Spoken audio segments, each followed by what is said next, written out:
તરફ ભાવનગર, જૂનાગઢ અને ગીર સોમનાથ જિલ્લામાં પણ તોફાની વરસાદે તરખાટ મચાવ્યો। સૌરાષ્ટ્રના 5 થી વધુ જિલ્લામાં પ્રી મોન્સૂન એક્ટિવિટીના ભાગરૂપે છોતરાફાડ વરસાદ પડ્યો। દરિયાકાંઠાના વિસ્તારમાં વરસાદની જમાવટ છે, ત્યારે આ દ્રશ્યો ભાવનગર જિલ્લાના છે, જ્યાં પાલિતાણા શહેર અને આસપાસના ગ્રામ્ય વિસ્તારમાં સ્થળ ત્યાં જળની સ્થિતિ જોવા મળી। વહેલી સવારથી ઘનઘોર વાદળ વરસી પડ્યા।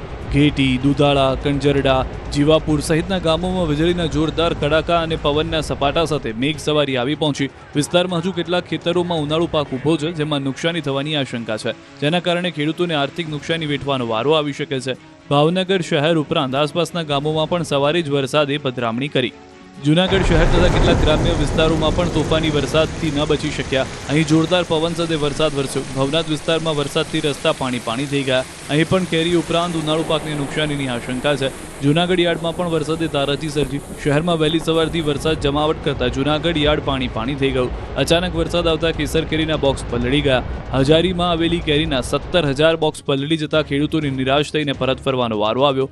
પવન સાથે વરસાદ પડતા અનેક બોક્સ ખુલી ગયા હતા, જેથી કેરીની રેલમછેલ થઈ ગઈ। વેપારીઓને પણ નુકસાન થયું। તો જૂનાગઢના વિસાવદર તાલુકામાં પણ પ્રી મોન્સૂન એક્ટિવિટીની ધારદાર અસર જોવા મળી। સવારથી વાવાઝોડાની માફક પવન સાથે વરસાદના મંડાણ થયા હતા। જૂનાગઢના વિસાવદર, કાલાવાડ, ગોવિંદપરા, હસનાપર, માંગરોળમાં ભારે વરસાદ પડ્યો। પવન સાથે તોફાની વરસાદ વરસતા અનેક વૃક્ષો ધરાશાયી થયા। વીજપોલ તૂટી પડતા વીજ પુરવઠો ખોરવાયો। પૂર્વ એમએલએ હર્ષદભાઈ રીબડિયાને બનાવવાની જાણ થતાં જ તાત્કાલિક સ્થળ પર પહોંચ્યા હતા। પૂર્વ એમએલએ રીબડિયાએ ગ્રામજનો સાથે રહીને ઝાડ નીચે દબાયેલા વીજતારને બહાર કાઢ્યા। તો માંગરોળ પંથકમાં વરસાદ વરસતા ખેડૂતોમાં ચિંતાનો માહોલ સર્જાયો। અડદ, મગ, તલ સહિત ઉનાળુ પાકમાં નુકસાન જવાની ભીતિ છે।